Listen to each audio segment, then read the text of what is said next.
Hey guys, in this video I'll show you how to reset Android Auto on your Android device.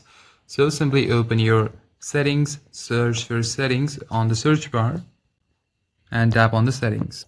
In your settings, simply scroll down until you find apps and simply tap on the apps, and from the list of your apps you'll find Android Auto. Simply search for Android Auto.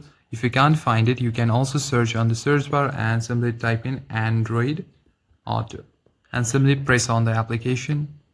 Then scroll down and tap on storage. Now at the very end you'll find clear cache and clear data. Select on both clear cache and clear data. Tap on delete. Now this will clear out old connection logs and resets the app to its factory defaults so you can start fresh. Then head back. Then finally tap on force stop, which you'll find at the end, and tap on OK. And that's it guys. In this way you'll be able to reset Android Auto in your device. Thank you for watching the video. Consider liking and subscribing to the channel. I'll see you in the next one.